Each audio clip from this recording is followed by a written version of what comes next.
the skill of getting off on every stroke is expanding and accepting and approving of the stimulus you're experiencing, so that you can experience it in a positive way as opposed to contracting against it, which is what causes suffering. This is all about integrating. It's welcoming the fact like, okay, this is the reality of the situation.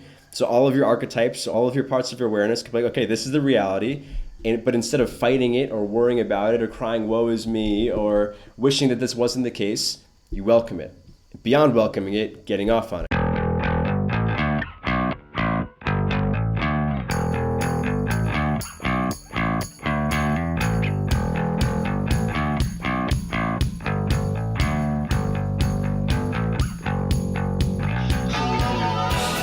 So in my interview with Carolyn Elliott, author of Existential Kink, we speak about a concept that's in her book called getting off on every stroke.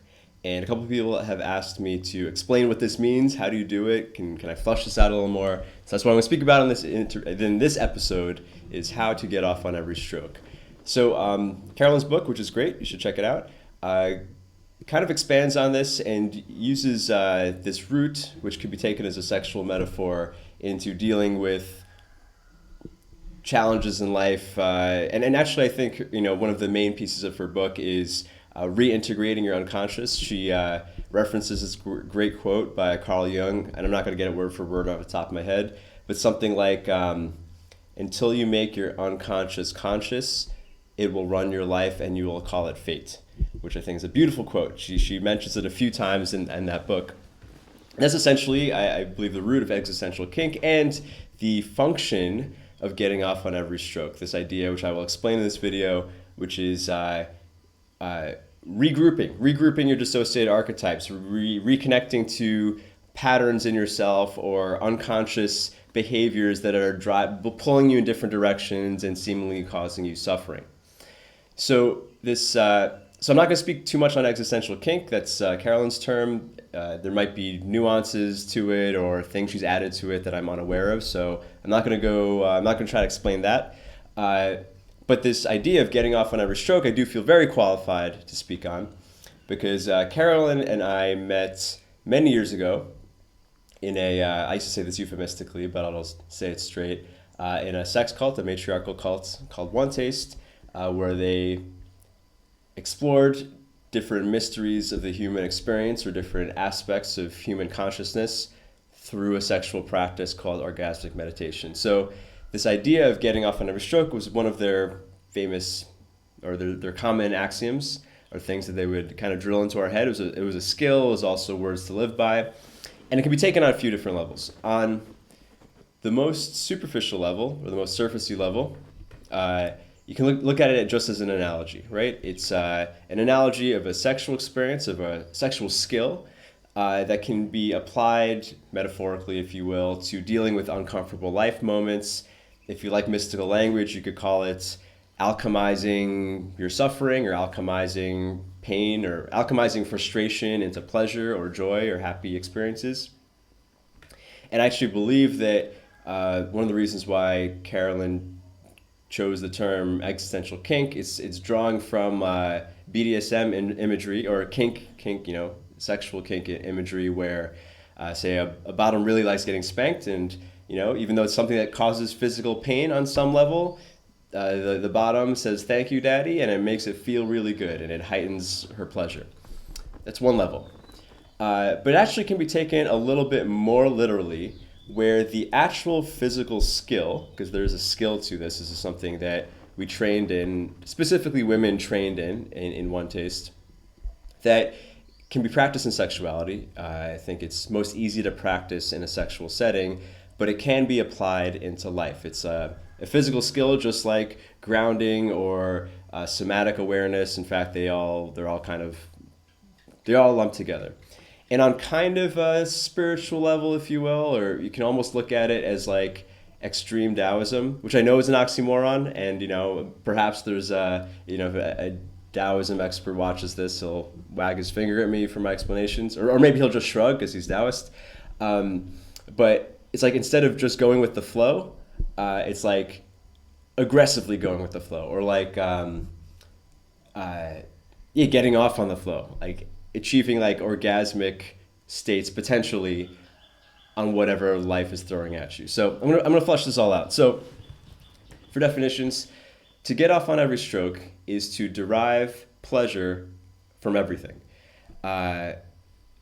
In one taste language, or in this worldview, I should say, a stroke can be like a physical stroke of touch from a lover or some sort of partner. But also, I mean, when you go deep into this kind of worldview, it's like every moment can be a stroke. Every time you engage with reality can be a stroke. Every quantum of attention that you use with reality is a stroke. So I'm not going to go too deep into the mystical stuff, especially not off the bat.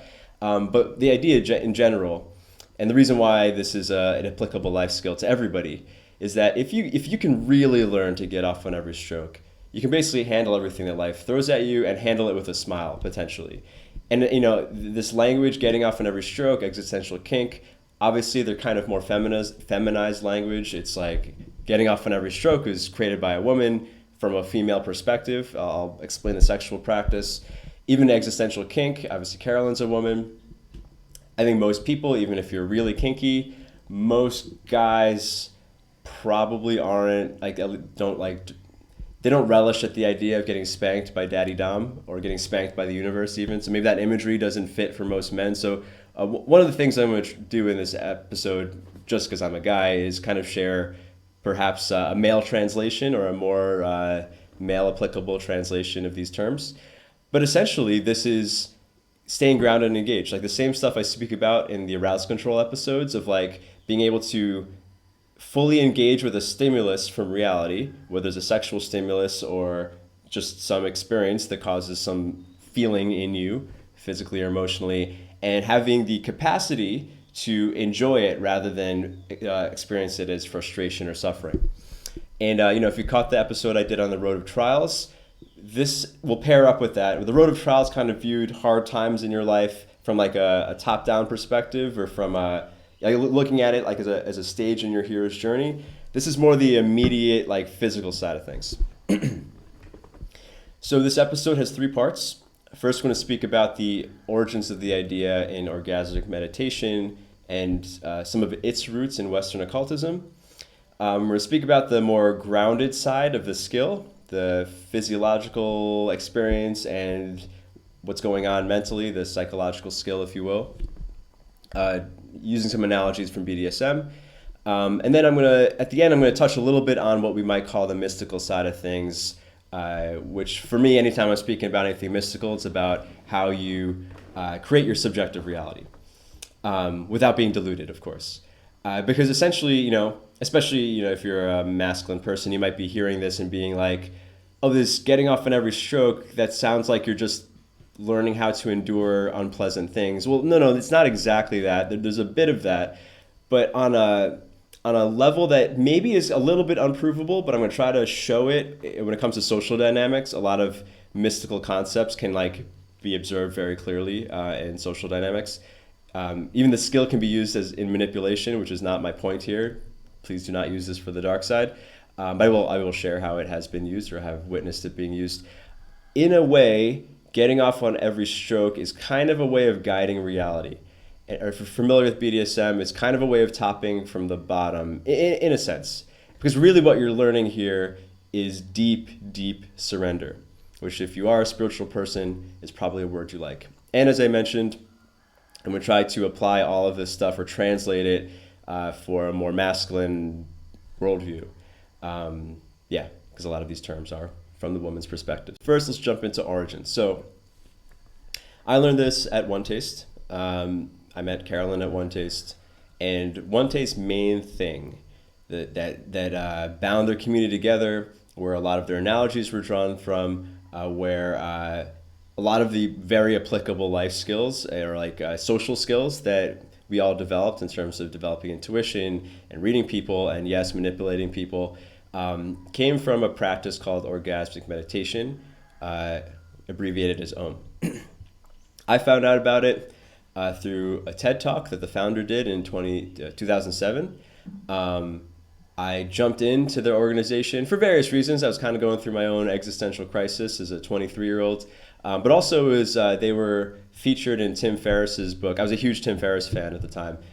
In Tim Ferriss's book, The 4-Hour Body, the orgasm chapter in that book, or the sex chapter, was written with them, I believe.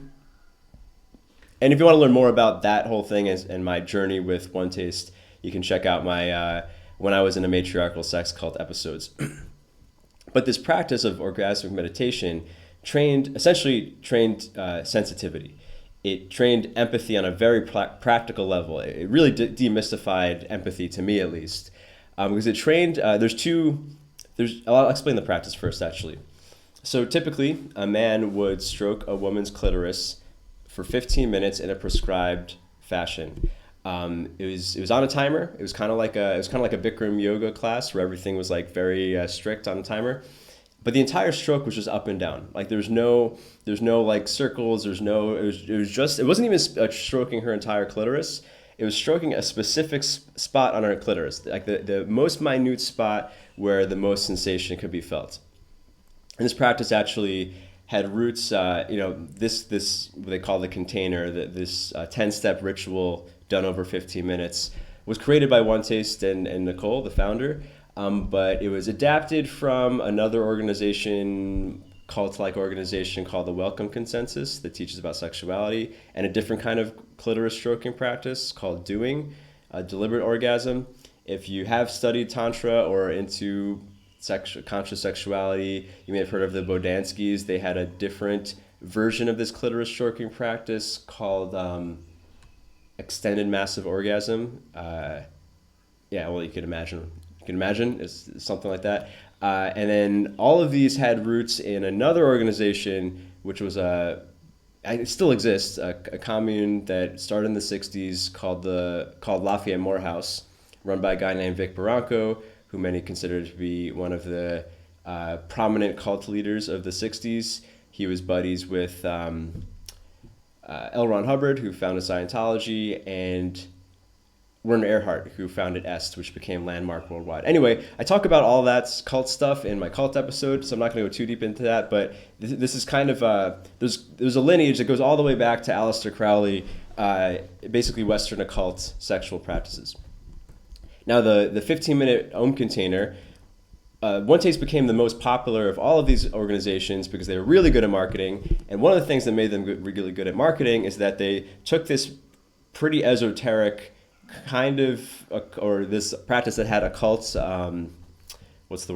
roots, and made it a lot more marketable. One of the things is making it only 15 minutes. Like most people were down to try this weird thing for 15 minutes. And it had a specific container so that people from all over the world, and there's many thousands, tens of thousands people oming at its peak, doing the Om practice. They'd be able to link up in the same way that you go to a Bikram. I don't know if Bikram even still exists because he's had his own things. But if you go to a certain kind of yoga in a different part of the world, you expect, okay, Ashtanga yoga is always this sequence, whatever. But it trained sensitivity on a deep level, because the reason why it was just an up-down stroke, the reason why you weren't supposed to vary your stroke or do anything fancy, was that it wasn't about learning how to, or I should say that becoming a good stroker was about learning how to empathize on a sensational level down to like the most infinitesimal moment. So like, so both partners is typically a man stroking a woman, sometimes a woman stroking a woman, always stroking clitoris. The strokers, who are typically men, would learn the skill of like precise empathy. It would give you this moment-to-moment feedback of learning how to read a woman's body. And in the beginning, a stroker would, there'd be a lot of communication between stroker and strokee. Like they'd both be trying to find the speed, pressure, and location on the clitoris that allowed for the most sensation. But as a stroker would become more and more sensitive, and I noticed this in myself after doing this a lot over the 2 years, later on, I would just be able to sense exactly what the woman wanted, sometimes before she could open her mouth, sometimes before she even realized it herself. And this might seem a little crazy to some people, but if you've ever done any sort of repeated practice where you're getting feedback from another body, like tango dancing is a great example. Like all tango dancers understand what I'm explaining, because if you've ever danced tango, It's all about feeling like the minute movements or the minute weight shifts, or even kind of feeling the intention of your partner before, in sync. That's what make good tango dancers good tango dancers. Obviously, if you've done something like Tantra, this is a skill developed. And I would even say if you've done a grappling martial art, like Brazilian Jiu-Jitsu or Judo or wrestling to some degree, or Aikido, I guess. I've never actually really done Aikido. Or Tai Chi push hands, which I know a lot of people don't consider to be a real martial art, but it is. There's Tai Chi competition, and it's kind of like Judo rules, but you can't grab. Like you have to throw your opponent without grabbing them. So you really have to sense each other. Anyway, these are all, basically I'm trying to just show that this own practice is not the only place where this skill is developed, right? This is a thing. And actually, I'm going to do another episode on this idea, but on thinking with your body, I've been reading this book. It's a really great book by John Coates, The Hour Between Dog and Wolf, speaking about the physiological shifts when we are entering high stress environments. He's mostly speaking about testosterone and things like that. But he does have a whole chapter on how our preconscious nervous system works. And for a long time since One Taste, I've been trying to have a model of understanding of how it was that a stroker like myself could sense what a woman's body wanted before she even did. Like that seemed kind of crazy. Or my finger could move to the spot that it was supposed to move before she could even realize it herself. That always seemed like this magical thing. But I only recently learned from this book that our reptilian nervous system, the nervous system that moves our muscles, can react to things many milliseconds before our emotions can process, and certainly before our conscious mind can process. So a lot of times it seemed pretty magical that like my finger would move to the right exact moment before she could even realize it. A lot of women, when they would with an experienced stroker, would be like, "Wow, you moved there before I even realized I wanted that." That's basically the skill. We were learning empathy on a very deep level, and this translated into being able to sense people's feelings. Like I became very confident in my intuitive guesses on people's emotions because I just learned through this stroking practice. I know it sounds crazy to some. Through the stroking practice, being able to really trust when I had a gut feeling, I had so much feedback from communicating through this clit stroking practice that I developed that. So that was the stroker side of things. But there's also a skill for the strokees, the ones receiving. A lot of people would be like, okay, I get the skill that the man gets from it, like he's learning how to read a woman's body, but like the woman just lays there and feels pleasure. Like, no, not exactly. Actually, not at all. There's also a skill to receiving. And that's where this getting off on every stroke comes from. Because if a good stroker, this is the analogy I use, a good stroker is like basically both partners are trying to find the most precise, perfect stroke between them where the most sensation can be felt. The exact speed, exact pressure, exact intensity, exact location on the clitoris, right? So a good stroker, the axiom for strokers would be stroke for your pleasure. Because if a guy was thinking too much, as I just described, like the conscious processing is too slow, and a woman's body especially can shift before the conscious mind can shift in these infinitesimal moments.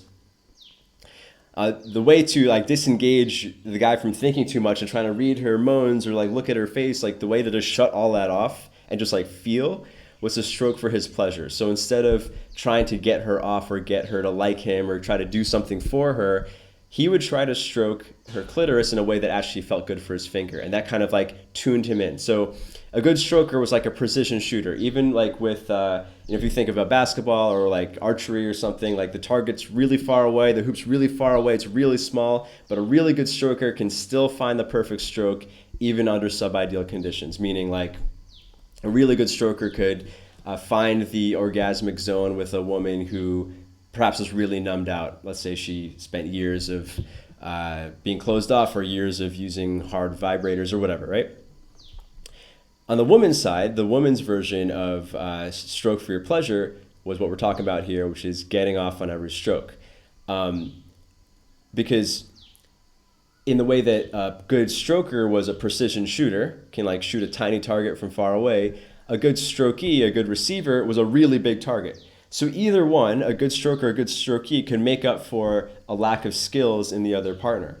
And again, if you've ever tango danced, well, if you haven't, I'm just going to explain it. I've done a little bit. It's like a lot of people think, oh, I'm not a good dancer. I better dance with inexperienced people so we can, because the experienced person will be too ahead of me, like in martial arts. Actually, with dancing, since dancing is cooperative and not competitive, it's actually the opposite. It's a lot easier to dance with an experienced person, even if you're in the leader role, right? Like, I've done a little tango. If I dance with someone who's done tango a lot, it's almost like driving a high performance car that like does the perfect thing, even though I'm not a great driver. Whereas dancing with a person who's not used to tango, a woman who's not used to dancing tango, it's like requires a lot of effort. We end up tipping over a lot. Like it actually is actually harder. Same thing with this Om practice. A woman who could really get off on anything, and I'm going to break down exactly how one learns that, but if a woman could really get off on anything, even if a guy is really clumsy or he hasn't built up his intuition or he's nervous, if she can still get off, then they're both, then the each stroke is a success, right? It's because this whole Om practice for both parties kind of creates this positive feedback if they can get on the stroke, on the stroke of pleasure or sensation. It kind of creates this positive feedback where like he feels more comfortable or he can like tune into the right stroke better, and then she's getting off even more because he's even better on the stroke, and it goes back and forth. Like that's like a positive Om. Whereas if you've ever been in bed with someone, maybe you were nervous and your partner was nervous, and you're both like getting more and more nervous, and like it makes you fumble more, and you're both getting more and more nervous, and like after a while it's just like it doesn't feel right. And this happens with a lot of types of interaction. That's the opposite. That'd be like negative feedback. And we can, even if this is all, even if these are all new ideas, we know what the opposite of someone who doesn't get off, right? Like that resting bitch energy is the opposite, right? That's being super numb. You can't feel someone like that. This is kind of like the. Anyway, you guys know what I'm talking about. Like if you've probably interacted with people where maybe everything on the surface actually looks great, like they're trying to seem friendly, they're trying to be happy, but like you have this feeling of like something is being blocked off, something's being untrue. Like it's just like we can sense these things. We all have some level of empathy. But anyway, this whole thing of getting off on every stroke is where a woman could if a woman could really learn how to get off on every stroke, or anyone, but we're speaking from the woman's perspective in this Om practice, then she could cover for any kind of bad stroking, and this would translate into life. So, I've gotten the thing that I've gotten probably the most hate on is that I speak about my matriarchal cult experience mostly positively. Like people don't seem to like when someone has a challenge, when someone has an experience with an oppressive group of people where the person doesn't go into victim mode, right? Like people give me a lot of shit, like my cult videos have some mean comments because I'm just not a victim about it. And obviously bad things happen. That's a whole other thing. I'll leave that for other videos. But what a lot of people don't understand, and which is why I'm actually pretty critical of some of the some of the series that I was in. One Taste has been covered by a lot of major outlets. It was that a lot of them missed the point of like this was kind of a really interesting sociological experience where it was one of the few matriarchal run organizations in modern cult history. But anyway, this whole getting off on every stroke thing was an example of like extreme female empowerment. Like a lot of people are very quick to be like, oh, women were touched, they must have been oppressed. Like no. It was a matriarchal organization where women had a lot of power, and one of the things that gave women power was not the fact that they were coddled, the way that a lot of people think is the right way to protect historically what are these words? Historically disadvantaged groups. Historically oppressed groups like all of women. This whole skill of getting off on every stroke put all the power back in the woman's hands, because if you just take it out of the sexual setting, if you can get off on every stroke, it doesn't matter what's going on the outside. You become independent of external things, especially if you're talking about like how a man treats you. I know this could be taken to extremes, but like if you could really derive pleasure from a sub-ideal stroke, well, then you're not suffering anymore. But beyond that, and here's where it maybe gets a little bit trippy, is that and this is something that would be experienced in the Om practice, is that when a strokee could get off on every stroke, that getting off somehow guided the stroke. And this is the positive feedback loop that I was speaking about. Like, maybe a guy would be a really bad stroker, he'd be totally off. But the woman was a really skilled strokee, so she could get off on his bad stroke. Somehow, and this is, the analogy to tango is the best I can do to really break this down, but like somehow that would kind of communicate to him how to stroke correctly.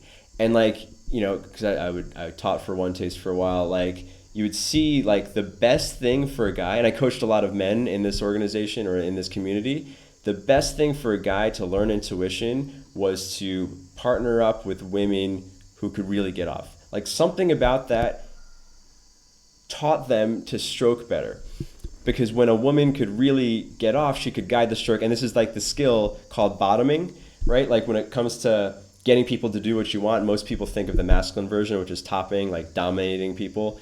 But bottoming, which is like, I would say the feminine method of control, or the feminine technique of getting power over people, is getting off so hard that the other person naturally wants to have you get off more.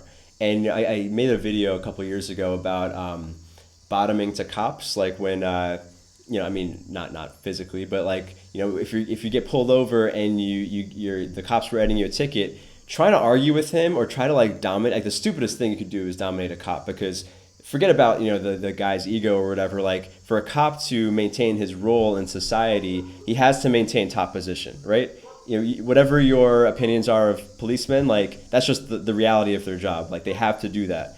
Obviously some are dicks, some are not dicks, but like they have to maintain top position. So if you do what most guys do, which really try to argue with the cop or get in their face, the cop has to be a dick actually to dominate them and reassert top position. Otherwise their job, they can't do their job.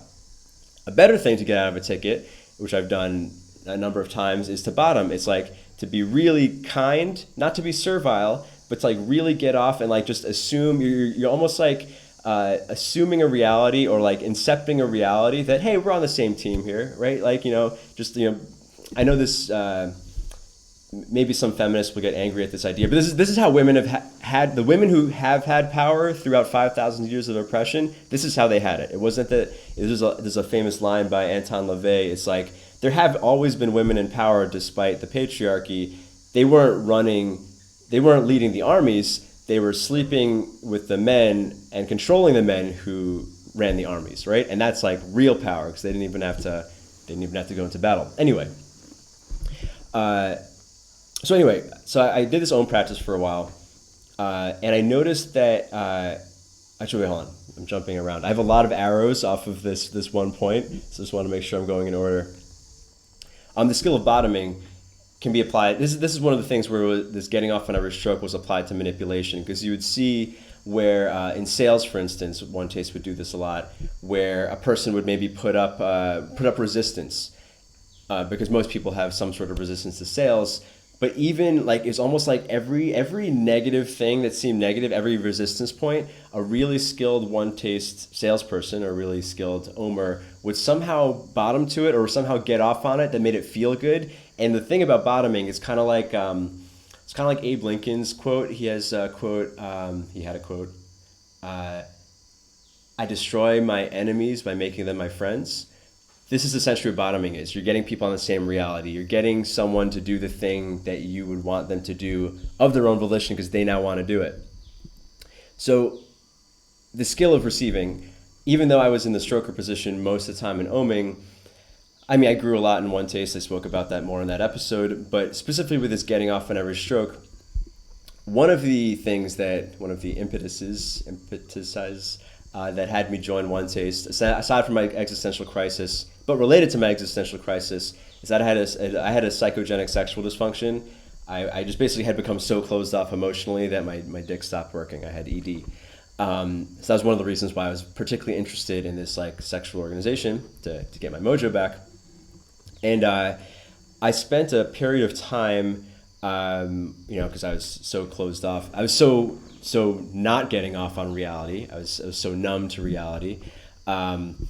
that I just, things didn't work down there. And part of my healing or part of my recovery from this was I spent a month where I mainly received. Like I stopped trying to have intercourse because that was like giving me this stress response all the time. I was contracting a lot. Physically, I'll explain what that means in a second in part 2. I basically spent a month where what it looked like is I ended up getting like a lot of head essentially. And in that, I got to practice the experience of getting off on every stroke, because in the beginning, because I was so numb, like I couldn't even feel much from oral. That's how numb I was.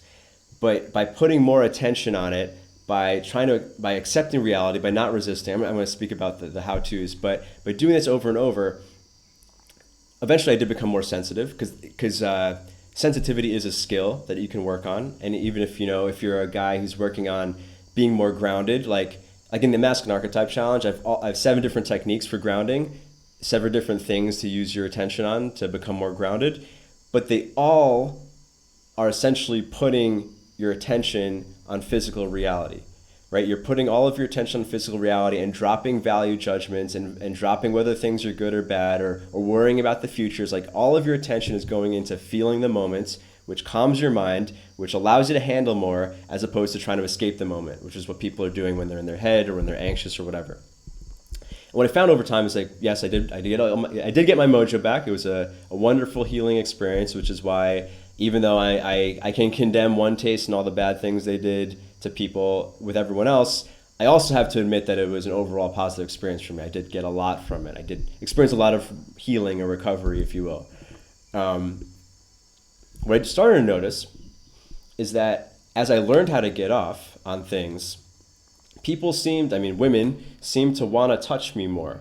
It's like, and the best analogy I can use for this is like if you've ever given someone a gift and it seemed like they didn't like it or they didn't care about it, that doesn't feel very good, right? Or to use a sexual experience that probably most of us have had, if you've ever gone down on someone and they're just giving you no feedback, no reaction, that feels pretty bad. It's not that interesting to like go down on someone who is just like ice up top. But on the flip side, to give a gift to someone who's really genuinely excited to receive your gift, like that feels really good. That you kind of want to give them more gifts. In fact, the thing, my girlfriend and I speak about this a lot. It's like the thing I need, like I like to do stuff for her. The thing that I need in return is not for her to do stuff for me, it's just for her to appreciate it. Like when I build something for her and she gets super excited and super like happy and appreciative and grateful, that feels so good, and I want to do more things for her. Like that's already a fair exchange.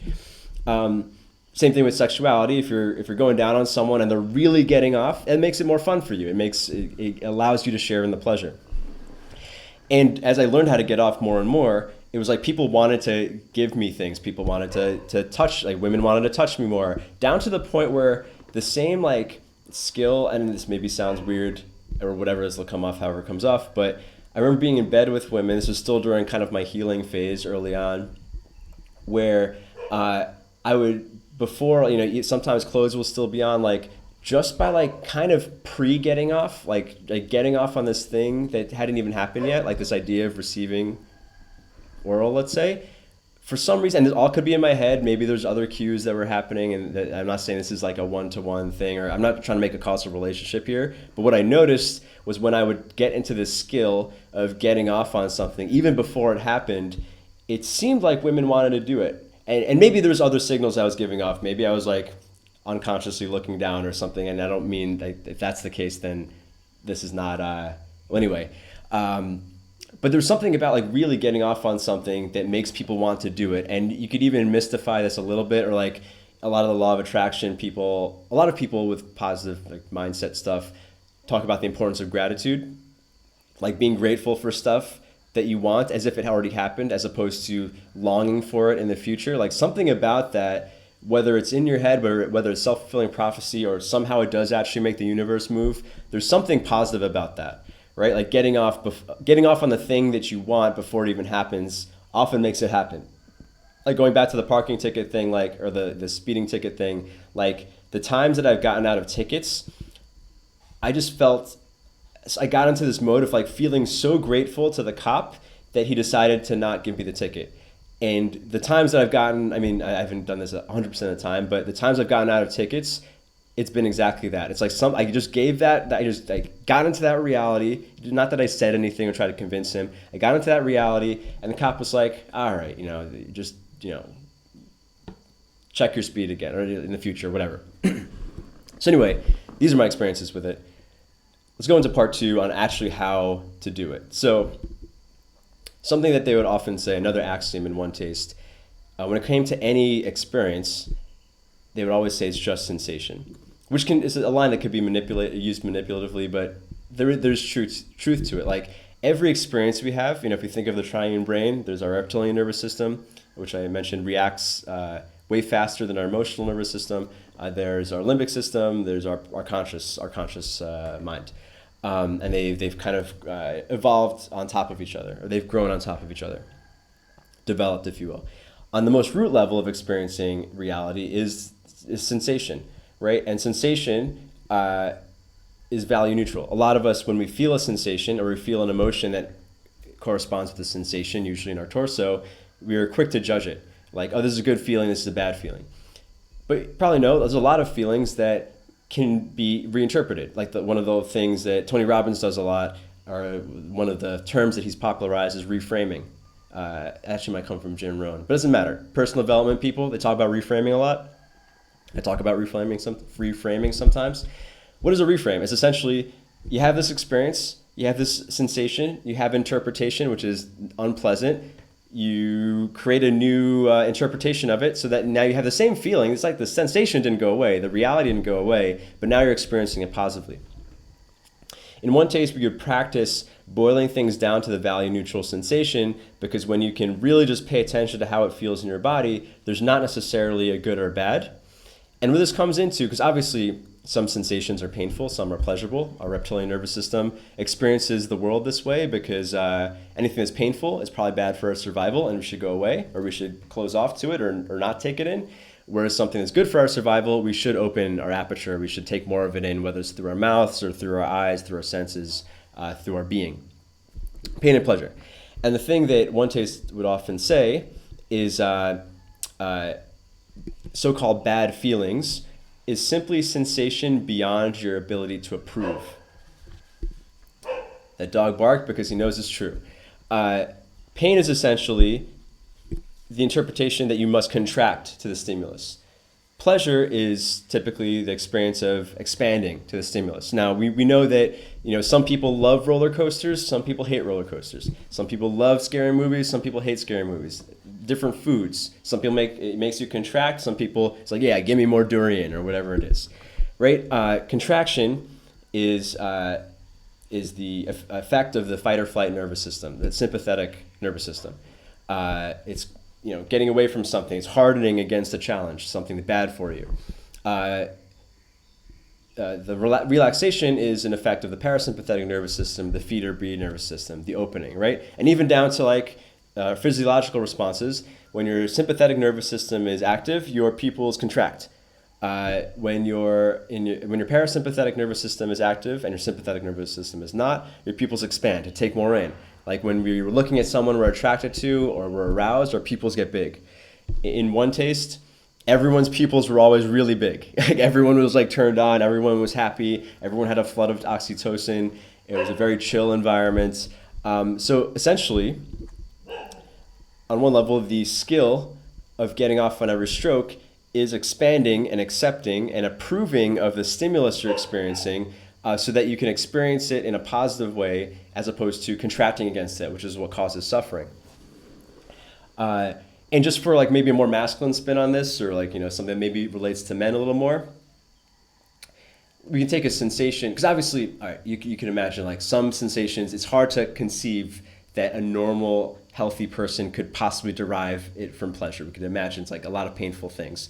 But for something that's kind of within the realm of reason, say if you've ever been in a fight, if you ever sparred or anything in boxing, there's kind of a mode you can get in where I think a lot of guys, if they have any machismo in there, maybe you've been in this headspace where you're just in that come at me bro experience where it's not like getting punched in the face ever feels good, right? Like no one's ever like, orgasmic pleasure, hit me in the nose again, or hit me in the jaw.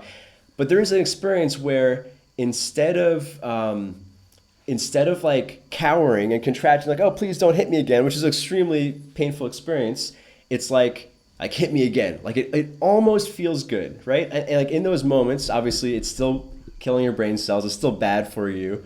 There's something about like welcoming the experience that makes it not be a suffering experience. And like, say if you're sparring or in a fight, it's actually kind of useful, right? Like to immediately cower when you get punched in the face, perhaps it's not the best thing if you actually have to deal with a threat. If we were to break down getting off on every stroke, it's reducing everything down to the physical experience, right? Lobotomizing, dropping your interpretations, which is often what causes the worry and stuff. Believe when we're talking about existential kink, the applications, most people aren't thinking about like how to find a spank pleasurable.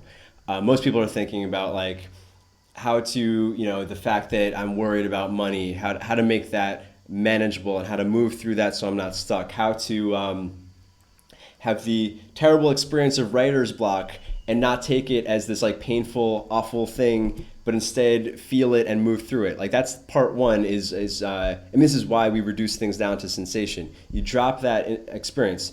And when we did the Road of Trials episode, I was speaking about kind of rewriting that narrative. This is kind of dropping all narrative and reducing it down to the feeling. Essentially, this is what grounding is reducing things down to the sensation. And from there, once you have the sensation, the value neutral experience in your body, instead of contracting against it, can you welcome it? If you're familiar with the Sedona method, this is essentially what the Sedona method is. It's questions that allow one to reclaim agency. The Sedona method is obviously like a mental version of this. It's like welcoming instead of resisting, which resisting causes suffering. Welcoming is like, well, if you choose something, kind of like in boxing, like if you are choosing to be in there, if you're choosing to fight, if you're choosing to put yourself in the way of a punch, it actually doesn't hurt as much as if someone just punches you in the face out of nowhere, right? In combat sports, they often say the punch that really hurts is the one you didn't see coming, right? If you see it coming, there's some level of agency, some level of choice. And this getting off on every stroke has both an ability aspect and a willingness aspect. Are you able to feel it? And are you willing to feel it? Are you willing to welcome it? Are you willing to accept that this is reality? Like being brutally honest with like, this is the truth of the matter. It's not about positive thinking in the sense of, oh, my bank account's in the negative, but I'm just going to imagine it's in the positive. Because like some part of you is going to be like, that's not freaking true, right? There's something unwhole there. Like you can say all those flowery law of attraction things, but if some part of you is like, yeah, but we're in the friggin' negative, you're gonna always have that disconnect, and your whole self is not gonna be working together. And then that's where like the Jung quote that Carolyn quotes often comes into play. Like if you leave that part unconscious, it will run your life, and you will call it fate. Like this is all about integrating. It's welcoming the fact like, okay, this is the reality of the situation. So all of your archetypes, so all of the parts of you, all of your parts of your awareness can be like, okay, this is the reality. But instead of fighting it or worrying about it or crying, woe is me, or wishing that this wasn't the case, you welcome it. Beyond welcoming it, getting off on it. So existential kink, for instance, or getting off on every stroke, one could translate this like, are you talking about gratitude? Aren't you like, just talking about being happy with the way things are? Or the Sedona method is kind of a flowery, it's kind of a, I shouldn't say flower, it's a lighter way of looking at things.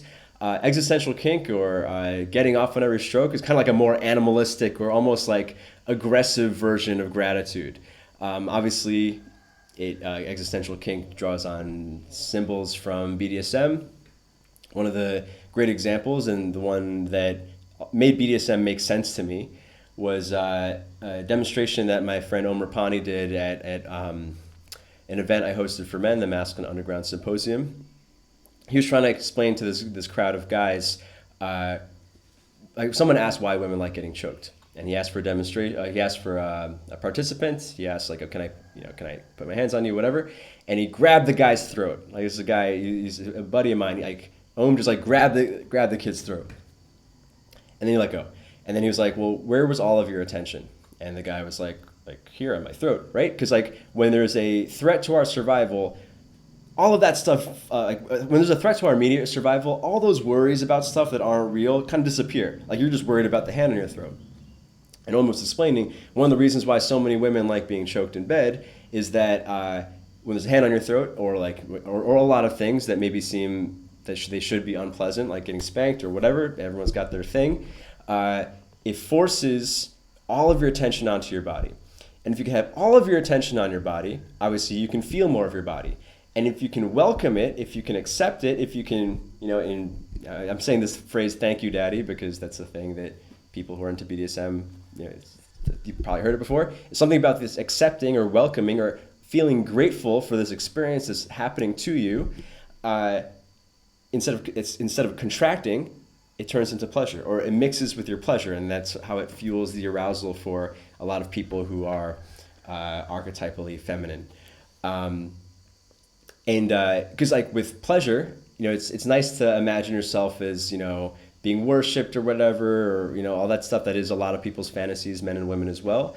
But it's very easy to check out on pleasure because there are no stakes with pure pleasure. The idea of like having all these concubines fanning you and feeding you grapes, like that's a nice thing to think about, but it's easy to float off in your mind when you even if that was your reality somehow. I don't know if Dan Bilzerian has this experience, but like, it's easy to like think about other stuff because there's no stakes when things are just abundant and pleasureful. But when there's a threat to your survival, everything comes back into reality, right? There's no room to think about other stuff. Everything comes back into reality. And this whole thing of getting off on every stroke is like extreme gratitude that turns the pain or the suffering or the frustration of the unpleasant experience into pleasure. You're basically having you're allowing this thing that's maybe negative. Like if you think about this in life, like let's say you're broke, or let's say something bad happened to you, or like you just experienced a failure, or you experienced some sort of setback. It's forcing all of your attention, right? Like we like to look at we're wired to look at car crashes and focus on problems and obviously to try to fix them. But it's forcing your attention into the moments. Let's say you just like lost money in crypto. It's forcing all of your attention to your bank account. The way to move through this, the way to get off on it, is to really pay attention, not to block out reality, right? Like this whole thing about feeling sensation in your body is analogous to like really taking everything of what the reality of reality is, like what is actually going on, but willingly looking at it, not having someone force your bank account in your face or forcing the stupid thing you said or did or the mistake you made or the unpleasant circumstance or your bad luck in your face, but like actually choosing to engage with it willingly, and then see if you could open so much that it actually becomes pleasurable.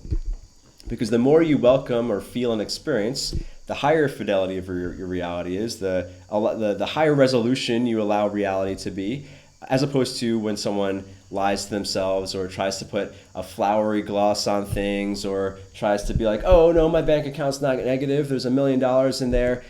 Obviously that's not true. So to overcome this dissonance, you kind of have to make your reality fuzzy. It's like, that's a 10,000 because, I mean, obviously I'm speaking metaphors, but like you kind of make your perception of reality fuzzy so you don't have to see this thing that you're trying to resist. And finally, this whole thing of like pain or unpleasant things is what brings you into the moment.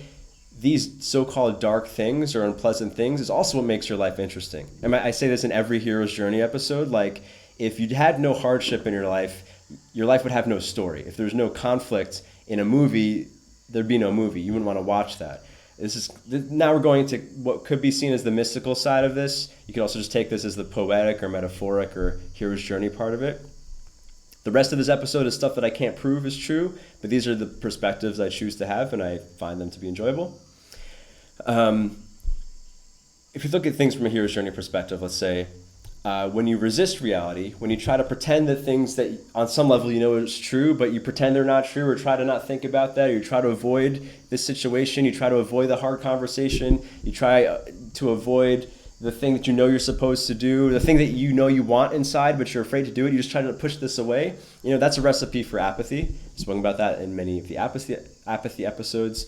Usually, especially when a guy kind of goes numb or anhedonic or kind of like dead inside, it's because there's something he knew or she knew that this person really wanted, maybe out of fear, convinced, or out of shame from cultural programming, convinced him or herself that they didn't want it. So to overcome that dissonance, everything has to go fuzzy, right? Everything has to become not interesting. And then they can't feel their desire anymore because they said no to it.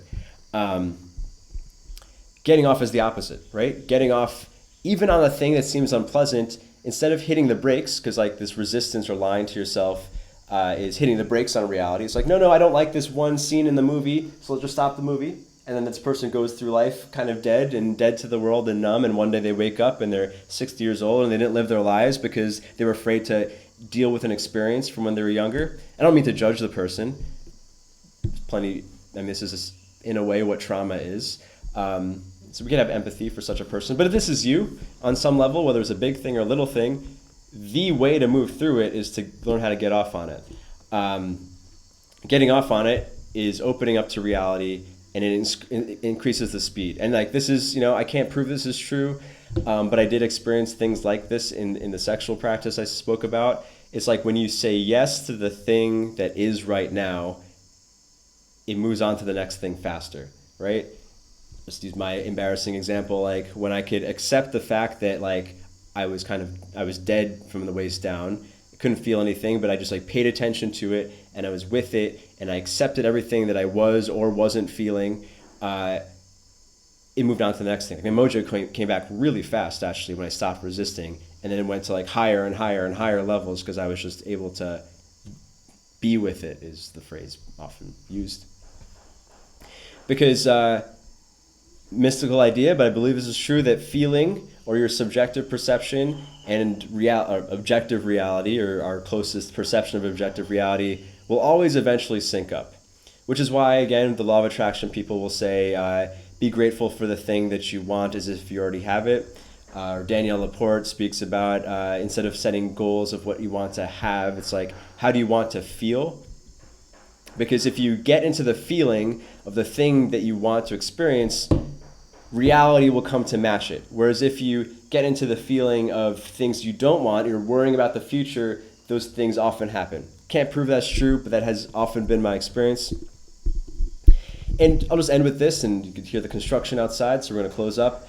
The challenges, the hardships, the conflicts that you experience, the frustrations, the hard times, the road of trials, if you will, is exactly what makes your life story interesting, right? If you didn't have those things, you wouldn't have anything, your life wouldn't be interesting. And like, I'll say, I speak about it a little bit critically, but a lot of people want to be life coaches these days, right? A lot of people ask me, people who want to be life coaches ask me like, should I get a certification, blah, blah, blah. I mean, life coaching has become this thing that actually has certifications now, which is kind of ridiculous, I think. As a life coach, I say this is ridiculous. Because the thing that makes someone credible, other than whatever skills or intelligence or ability to help people they may have, and whatever skills they learn, is that they've lived through stuff. They've lived through stuff that makes their life interesting and empathizable, right? Like if I didn't have problems to talk about, I would never have any episodes to make, right? The only things I can share that anyone gives a shit to hear about are times that I've had troubles. Not that I want more troubles, but like that's what is interesting. That's what makes a story. Is there's a conflict and there's a resolution. And in closing, getting off on every stroke is essentially opening your aperture to take in more of life, to take in more of reality, to feel everything to the degree that you're so accepting of what you're getting that you can find pleasure in it and really play all of life. And when you do this deeply, one, life frustrations, life challenges stop being suffering and instead being a sensation that maybe can become pleasurable. Two, you tend to move through it. And three, whether you're interacting with a sapient human being or perhaps impersonal reality, if you can really get off, things tend to match up with what you want. Like with people tend to do what you want when you can really be appreciative of what you hope that they want, that you hope they do without attachments. And on some perhaps mystical level, reality gives you what you want when you can really get off on it, when you can really pre-feel the gratitude. Thank you for listening. If you want to learn more about grounding exercises, if you're a man and you want to go deeper into the unconscious parts of the male psyche that we can call the masculine archetype, You may want to check out my Masculine Archetype Challenge at masculinearchetypechallenge.com. It still comes with a free coaching call with me, so it is the most cost-effective way to work with me one-on-one, to do a call with me, a video call with me. That is at masculinearchetypechallenge.com. A couple people have asked me about my history series. I'm still working on it. It's become a much bigger project than I initially intended when I started last December. But I do have a site up where you can be notified when it does come out at historyofmasculinity.com. You just put in your email, and all it is I'll notify you about the series when it comes out. I'm trying to play with an ad model that interests me with it. We may or may not have sponsors for it, but I'm trying to figure, this NFT thing in the crypto space. Is there a way I can fund this operation? Because it's taken me 6 months of my life. Obviously I do things, I'm a capitalist. But I also don't, anyway, this is all to say I'm trying to come up with a mutually beneficial ad model for everyone so I can get this out and put out more episodes faster, because it's I think it's a very interesting series. I'm tracking the development of cultural masculinity from the earliest prehistoric roots through the stages of warfare and the growth of society, war is obviously, maybe not obviously, but it's my thesis of the argument that warfare is what has shaped cultural masculinity. And finally, my public service announcement always, if you've been on your phone, actually I will say, I'm re-engaging with YouTube. I realize it's a necessity. If you're watching this on YouTube, thank you for watching. I would appreciate it. Subscribe. But I have to say this for my own conscience. If you've been on your screen for more than 30 minutes, please get off your screen. All of my content is on the Ruwando podcast. In fact, some of my content that's not in video form is on the Ruwando podcast. It's everywhere where podcasts are found, so you can consume this type of episode without having to stare at a screen, which is bad for your brain. It's bad for your attention span, whatever stuff, dopamine, whatever. Thanks for watching. Goodbye.